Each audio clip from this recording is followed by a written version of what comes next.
ஆண்டவர் இருக்கிறார், என் ஆண்டவர் இருக்கிறார் என்று நாம் நம்ப வேண்டும்.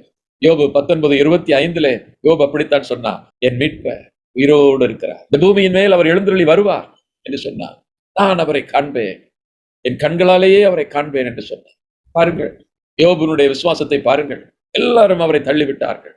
சொந்த பந்தங்கள், நண்பர்கள் அவரை ஏளனப்படுத்தினார்கள், அவருக்கு எதிராக பேசினார்கள். கட்டின மனைவி, நீ இருந்து என்ன பிரயோஜனம், ஆண்டவரை தூஷித்து செத்துவிட்டு போ என்று சொல்லிவிட்டு போய்விட்டார். அப்படிப்பட்ட ஒரு சூழ்நிலையில யோபுக்கு ஒரு நம்பிக்கை இருந்தது. என்ன நம்பிக்கை? என்னை மீட்கிறவர் உயிரோடு இருக்கிறார், அவர் இந்த பூமியில எழுந்தருளி வருவார், நான் அவரை காண்பேன், கண்களாலே அவரை காண்பேன் என்று நம்பினார். அப்படியே நடந்தது. ஆண்டவர் அப்படியே இறங்கி வந்தார். யோபு அவரை முகமுகமாய் சந்தித்தார். அவருடைய சிறை இருப்பு மாறியது, அவருடைய வியாதி மாறியது. யோபு 42:10 வாசிக்கிறோம், அவர் இழந்த அனைத்தையும் ஆண்டவர் 2 மடங்காக அவருக்கு திரும்ப கொடுத்தார். அவரை விட்டு விட்டு போனவர்கள், அவருக்கு எதிராக பேசினவர்கள் எல்லாரும் வந்து அதன் பிறகு அவரோடு சேர்ந்து கொண்டார். கிறிஸ்துவில் பிரியமான சகோதர சகோதரிகளே, எதிலே நாம் தேவனை பிரியப்படுத்த முடியும்? நம்பிக்கையினாலே, விசுவாசத்தினாலே அவரை பிரியப்படுத்த முடியும். இந்த சூழ்நிலையில கூட அவர்கள் நம்பிக்கை வைக்க முடியுமானால், தேவனை விசுவாசித்து இப்படி சொல்ல முடியுமானால், நாம் ஏன் விசுவசிக்க கூடாது?